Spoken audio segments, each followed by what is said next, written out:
Hello and welcome to today's session on Microsoft Education hints and tips to engage learners and impress your colleagues. My name is Niall. I'm going to be helping you with today's session, so stick with us and I'll see you in just 2 seconds.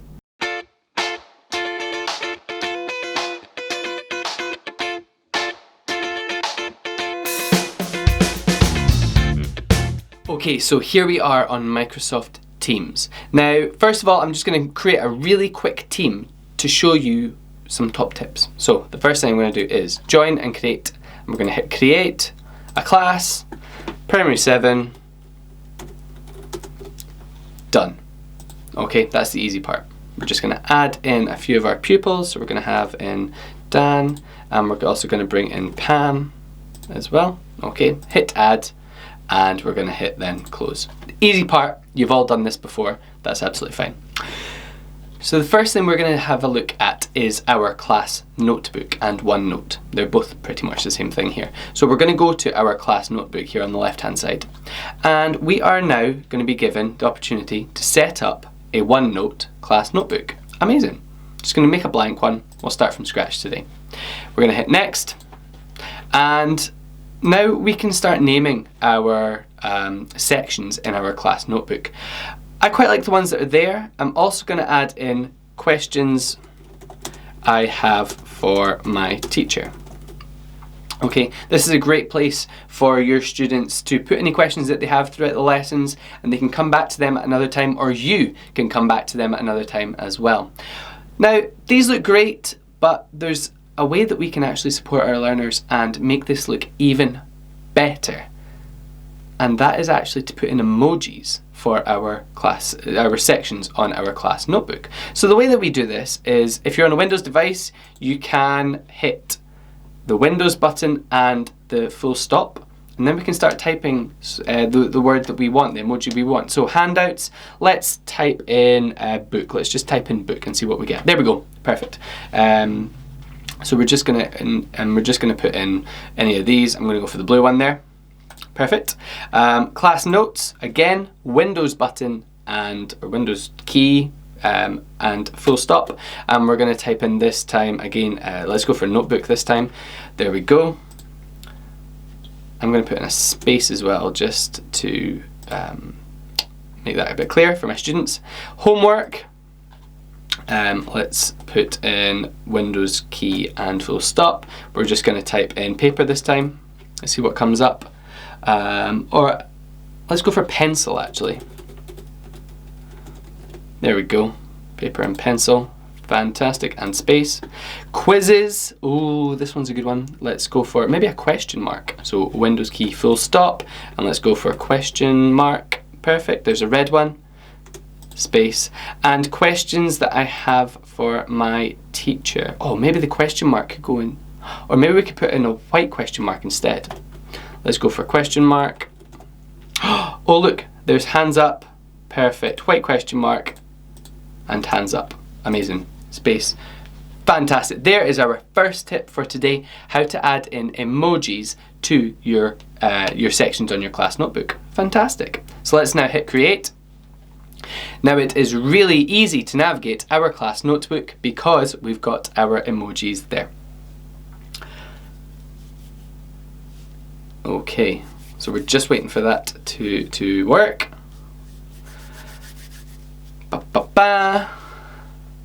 So next we're going to be having a look at handwriting. Okay, here is our class notebook, and if I pop into Dan's work, there are our emojis in all of our sections. Amazing, I love it. Okay, so now let's pretend to be Dan. Now we can add in our drawing. We've got our drawing tools here, so we can draw whatever we like. Let's just put maybe an O, maybe a T. Okay, I'm just putting in sounds there for our handwriting. Maybe Dan likes to take notes that way, maybe he doesn't, that's absolutely fine. But I'm going to show you a really cool way that you can do your handwriting on class notebook with your class. So we are, instead of drawing on using Teams and our notebook, we're actually going to go File, and we're going to click Edit in Desktop App. So this is when you're using your Windows device. So opening the link, So if you give it 2 seconds, here we go, it's just loading. Fantastic, so there is Dan's work. Instead, we are going to go to View on the top, and we're going to go to Rule Lines, okay? So, sorry Dan, let's just get rid of this little piece of work there. Rule Lines, and I'm going to put in thick ruled lines. Look at that, now we've got our ruled lines to support our learners with their writing and with their handwriting. So I can come back to Draw now, and I can start writing away. So I can put, hi Dan. Now, if you've got your learners using devices that have a touch screen, amazing, this is going to be so much easier for them. Maybe they've got a pen or a pencil as well that works with their touch screen, fantastic. I'm currently using my mouse. But there we go, we've now got our writing, our handwriting done in our class notebook, and me as a teacher, I can come back at any time and have a look at their work that is all saved and organised online. So well done Dan, that looks amazing. I'm now going to give you a sticker to say well done. So I'm going to go to Insert, and I'm going to come all the way along to Stickers. Now I can add in just the normal stickers, like we could add in, where's the tick one? There, I could put in a tick and say well done Dan with a tick. Good, oh, I'm still drawing. We've got our tick there, but I'm going to choose instead this one here, this doodle frame, and I'm going to put in a personalised message. So I can click the pink one, I can go, amazing work Dan, and hit done, and now I've got my personalised sticker there for Dan. Okay, now this works with, I'm still drawing, what am I doing? Now this works with other stickers as well, so I can come to stickers and I can scroll down and I can select, for example, any of these stickers that have the pen beside them. So I could click on, I think it's an apple, or is it a pepper? Let's go, let's select whatever this is here, and we're going to just go for super work Dan, and hit done, and there we go, there is our new sticker for our learners. Fantastic work everyone, brilliant work so far, good job.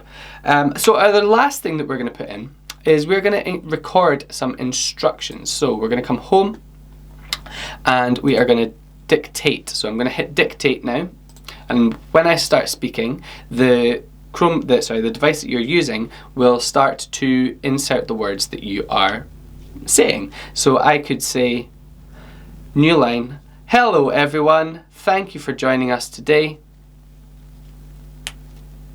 There we go. Now we have our dictated notes. So I'm going to stop that just now. It takes a second to catch up. So we've got our dictated notes in there, which is fantastic. Maybe we can move some of these around. Stickers, there's our sticker. I'm also going to include something different though. I'm going to include an audio recording as well. So I'm going to go to Insert, and I'm going to insert some audio into here. So we're going to go Record Audio. Hello everyone, thank you for joining us today. Great work Dan, well done. I'm then going to hit stop, and I can hit play.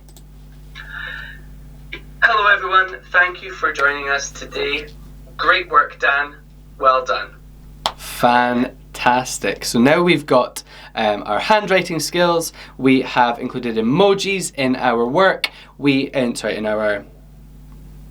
in our notebook sections. We've got our personalised stickers, we've got our dictated notes, and we've also got audio recordings. Now you could use these audio recordings for instructions for your learners, you could use them as feedback, but you could also use them as a way of showing thinking. Fantastic work. So now we're going to have a look at how we can sort out our maths and do our maths work using OneNote as well. So I'm going to make a new page here. I'm not going to worry about naming it or anything.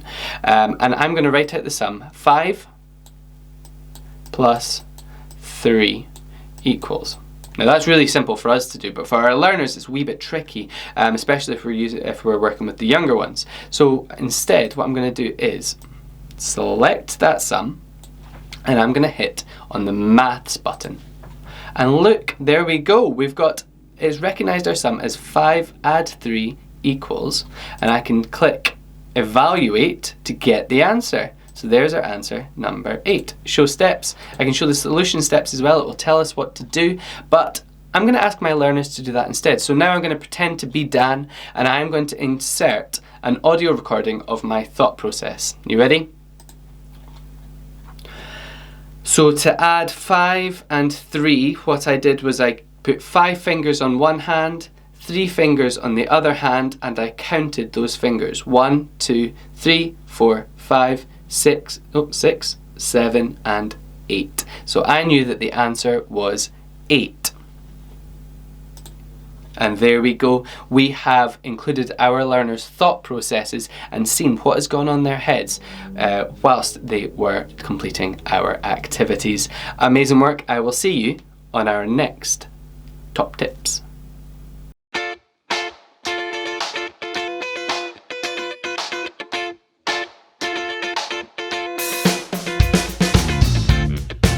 Hello, and here we are on Microsoft PowerPoint. Now what's kind of cool is that I'm actually using the PowerPoint that I'm using for this presentation, for this video that you're watching right now. So here we are on Microsoft PowerPoint. The first thing that we're going to have a look at is audio recording. So if I go to Insert, and then along at the top we've got the option to include audio. So I can either add in pre-recorded audio, maybe that's a song from your computer, but we're going to go to Record Audio. And now I can record, as a teacher, my instructions for the lesson. Instructions, and I hit the record button, pull that over to the side. You can see the seconds that appear here. As it's counting down, and I can include the instructions. So, welcome everyone to today's lesson. Today, first of all, I'd like you to have a look at audio recording, 2, recording for instruction, 3, recording learning and thought processes, and 4, add-ons and a countdown timer, okay? So, once you've done recording your instructions, hit the stop button and hit OK. Now, you'll see that a sound button has appeared, and I can click on that button and hit play. Pull that over to the side. You can see the seconds that appear. I can skip through the instructions. I'd like you to have a look at audio recording, 2, recording. Okay, if I need to get rid of that, I just hit the delete button and it goes away. Control Z to bring it back again. Okay, just as usual. Great, so there's our instructions for our learner. Next, we're going to record for instruction using video. Okay, so you'll see again in Insert and all the way along to the side we've got the option for screen recording. So I'm going to start recording my screen. I'm going to select an area that I want to record. So let's say around about here, roughly. And I'm just going to double check actually that is the size of the PowerPoint. No, let's try again. There we go. Should have done that the first time. There we go. And I'm going to hit record. So it's going to start recording a video for me. So now I can actually show them what to do. So whilst I'm speaking over it, you've got your options up at the top if you ever need to pause, stop, turn off your microphone and hide your pointer if you need to. So students, first of all, could you do number 1? Leave out number 2, just leave that just now, you'll come back to that another day. Number 3, recording learning and thought processes, great, go ahead with that. And number 4, don't bother with that, you can just leave that for just now.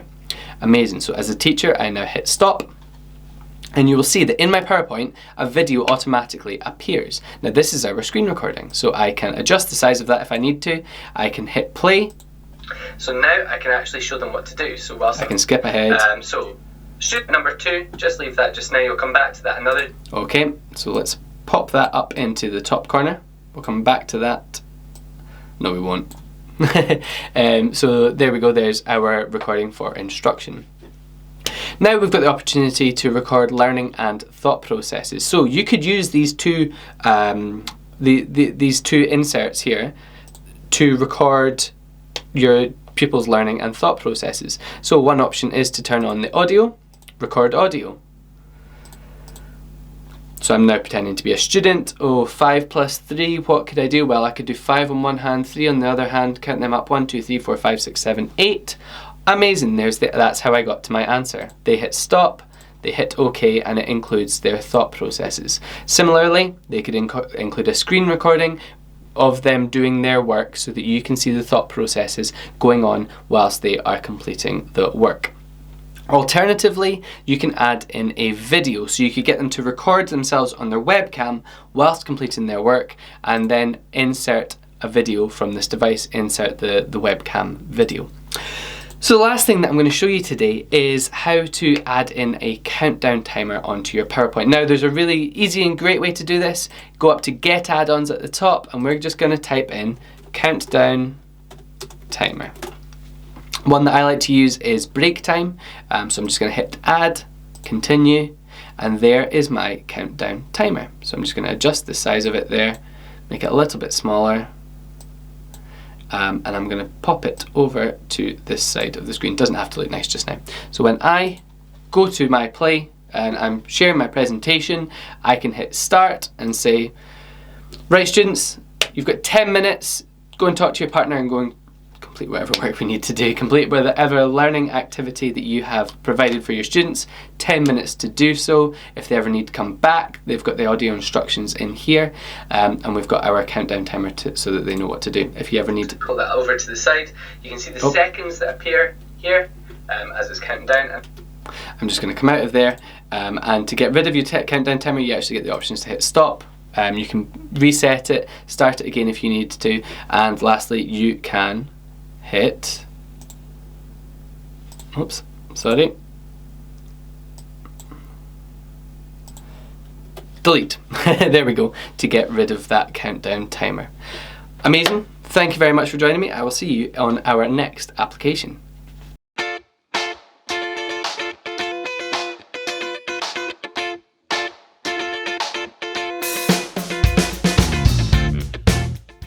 Hello, so here we are on Microsoft Word. So on Microsoft Word, we've got a few things and amazing tips that we can actually do. So the first thing that I'm going to show you is focus mode. Now, when I've got all these things up on here and I'm needing to read something, I'm asking my students to read something, it gives the opportunity for pressing lots of buttons by accident and having a look at different things and playing around and editing and deleting and no. So what we're going to do is we're actually going to turn on focus mode. Now, you can get it from a few different places. You can either get it from view up at the top bar and then hit focus, or down at the bottom right, you've also got the opportunity to click on the focus mode button. It does the exact same thing, doesn't matter which one you choose. Okay, so I'm going to click on focus mode and you'll notice that it gets rid of all the options around the text and just includes the text there. So when I click on the button, focus, now you can see that I've got the opportunity to bring these back if I need to, okay, but I'm not gonna. I am just gonna read the text. Now I can actually edit the text from within here, okay. So if you've got deadlines, if you've got students who just need to get on and just get down and just get their ideas out without all the distractions, focus mode may be the option for you. To come out of focus mode, all you do is hit escape. And there we go, we're out of that. The next thing I'm going to show you is the Immersive Reader. I love this so much. So again, over in View, beside Focus Mode, you've actually got the Immersive Reader button. So I'm going to click on this button, and you will see now, well, all the words that I've got here. So that's a wee teaser for later. Welcome to today's session. My name is Niall. Excuse me.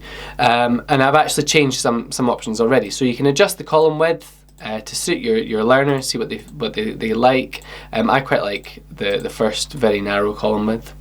Page color, I know that my learners preferred the yellow background before, but it's absolutely up to your learners. They can have whatever backgrounds they want, whatever makes it easier for them to read. I'm going to go for, let's go for blue. Next we've got our line focus. You can select 5 lines at a time, 3 lines at a time, 1 line at a time, or no line focus. I'm going to go 1 line at a time for you to see. So what happens is we get the bar that the text is being read out from. I can adjust that bar and by going down and up on the lines. Next we've got text spacing, so this is going to essentially spread your words out a little bit. We can turn that on and off. Okay. We can include syllables as well, so it's going to break your words up into the spoken syllables. So welcome. So you'll see this now. There we go, we get a dot in between. Welcome to today's session. That's how they've written that out there. Fantastic, or you can turn that off if you need to. We've got the option to read aloud and to finally close the Immersive Reader. So I'm now going to hit read aloud, and Welcome you'll hear to today's session. My text being read out. My name is Niall Ridgway. You'll find us on Twitter at Tablet Academisk, Facebook Tablet Academy Talk SC Education for Scotland. TikTok Tablet Okay, Academics. I can then close Immersive Reader and come out of that if I need to. I didn't show you there how to pause the Immersive Reader, so I'll do that now.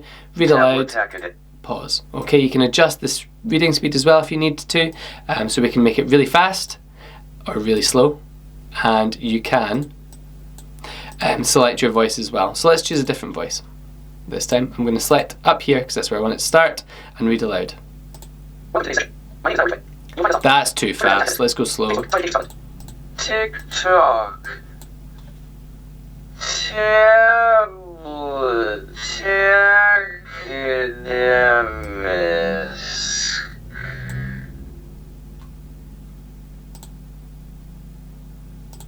LinkedIn, Tablet There we Academy go. Scotland. Instagram, Tablet Academics. Okay, nope, stop. There we go. So that is the Immersive Reader.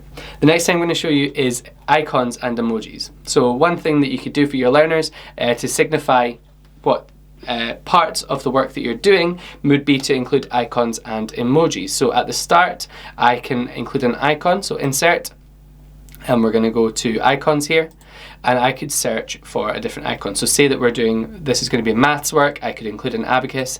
This is digital work, so I'm just going to type in laptop, and there we go, there's our laptop. So I can include that icon there. So my learners know that that this is going to be some digital work that we are doing. You could include this for your thinking time. You could include it for questions. You could like a question mark. You can include things like time for pair, think, pair, share. You could include the options, like whatever part of your lesson that your learners get to, you could have an icon for that to signify the part of the lesson that you've got to.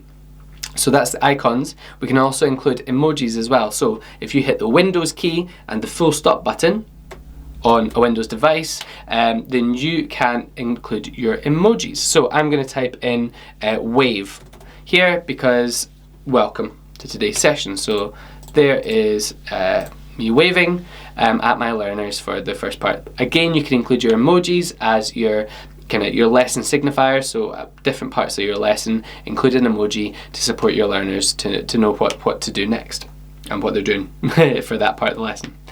So the last thing I'm going to show you today is actually to change the view of your Word document.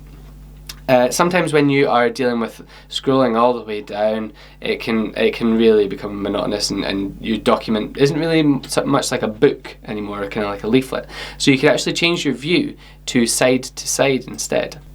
So what that's going to do is it's going to put your pages side to side. So now my name is Niall, you'll see all my details there, and then page number 1 is over here. This is a really good way for scrolling through your work if you need to find something really quickly, and all you do is, instead of going up and down, is you go left to right, and it's more kind of like a book that way. So as I scroll through my pages, you'll see that they can read the different information as they go. So your page 1 might be your maths work, and page 2 might be your literacy work. They can see what's coming up next. Maybe you're wanting to include images of what you've done. Maybe you're wanting your learners to create comic books, to create like picture books of their learning, so they can scroll through and it feels more like a picture book.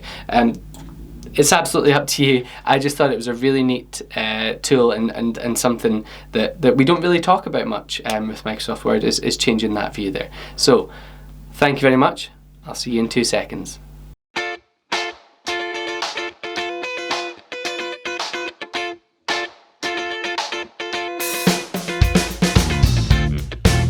Okay, so here we are on Microsoft Outlook. So there's a few things that I'm going to show you today. The first thing is I'm going to show you how to schedule send an email, and the second thing is I'm going to save you a lot of worries by delay sending your emails by a couple of minutes for every email you send.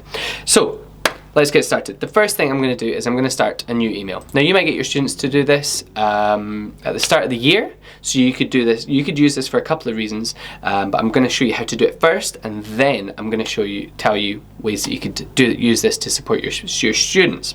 So we're going to go. Here's my email. Here's my email signature, and we're going to go up to the top to options, and here you're going to select delay delivery. Okay, so you've got a few options here. You can do not deliver before. So if you are management in a school, or maybe it's late on Saturday night that you're working, not that you should be working on Saturday night, but something's come to your brain, you need to get this out in an email, select your do not deliver before, select your Monday, and 9 o'clock, 8 o'clock, whenever you'd like to send that. Let's just scroll up. 8:30.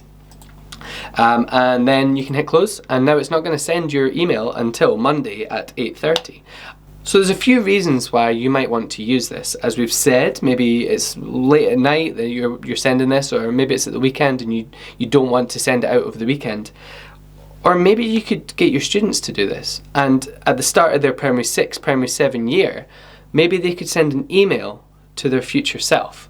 So let's just do something here just now together. So, good afternoon, future Niall.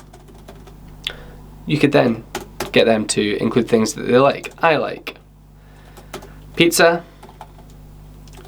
football, and dogs. Ask a question to the future self.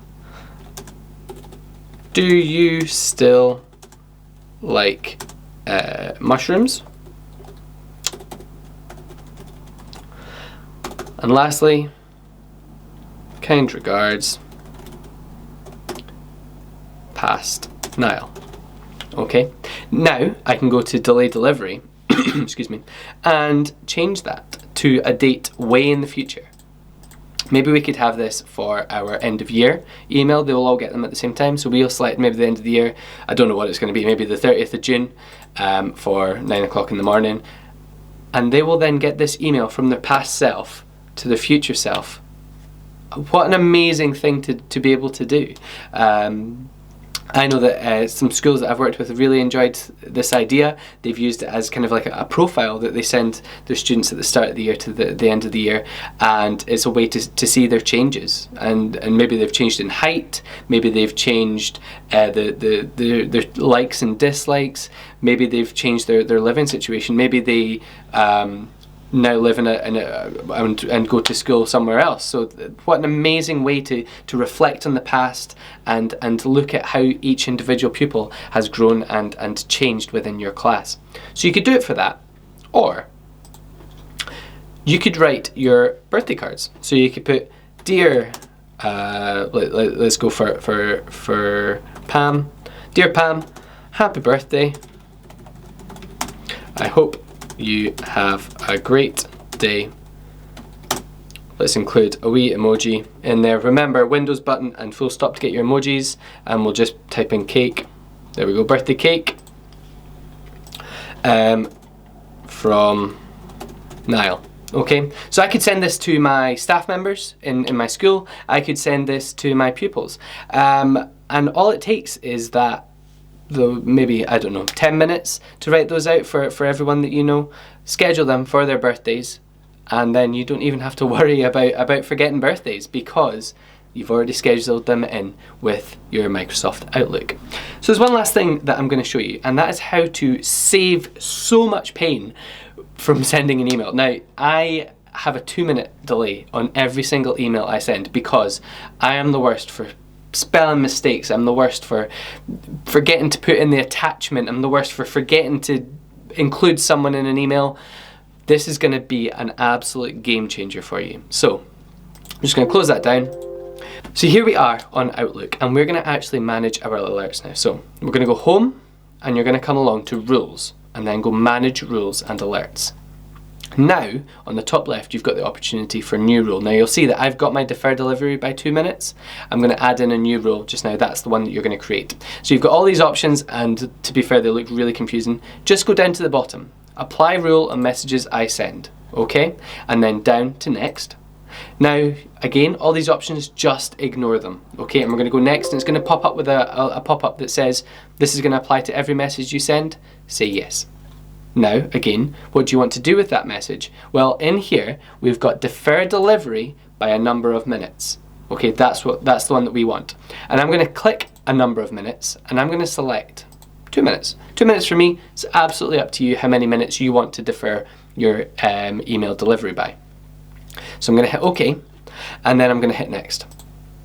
Then I've got any exceptions. Maybe you've got, if you're sending it to your pal, maybe if you are on a specific day, if you've got specific words, then okay, there can be exceptions to that rule. I've not got any exceptions personally, it's absolutely up to you. I'm just going to hit next, and now you apply a name for this rule. So wait 2 minutes before sending. Okay, you've got a few options. Turn on this rule, yes. Run this rule now on messages already in inbox. Doesn't really apply because we're going to outbox. We're going to send our messages. Then once you are done, hit finish. Okay, this rule will only run when you check your email in Outlook. If Outlook isn't running, this rule won't work for email. You check online or from other devices. Okay, so that's important to note. If you are using Outlook on, say, the web-based version, you're going to have to apply that to the web-based version. If you log into a different device, it's not going to apply. You're going to have to apply it to that device as well. Okay, so I'm going to hit OK, and there we go. Wait 2 minutes before sending, and then hit apply and OK. So now when I send an email, so now that I've got my name in there, and I'm going to send myself an email to show you what happens. So I'm going to hit send. It goes into my outbox. And here we are in my outbox. Now Ridgeway, delay sending email. And it's going to send it out at 7:41, and it is currently 7:40. Okay, so there we go. There's our 2 minute delay on our emails. Thank you so much for joining me. I am going to see you in 2 seconds on the next screen. Bye.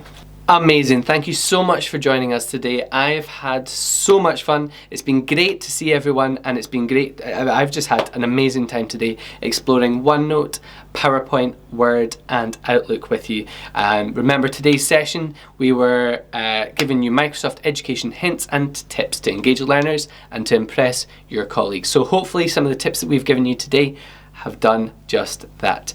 Remember, my name is Niall. You can find us all over social media, Tablet Academy SC for Scotland. We're on TikTok, Instagram, Facebook, we're on Twitter, we're on LinkedIn, we are everywhere. Please let us know how you got on with everything, and yes, thank you. I will see you on the next session. Bye.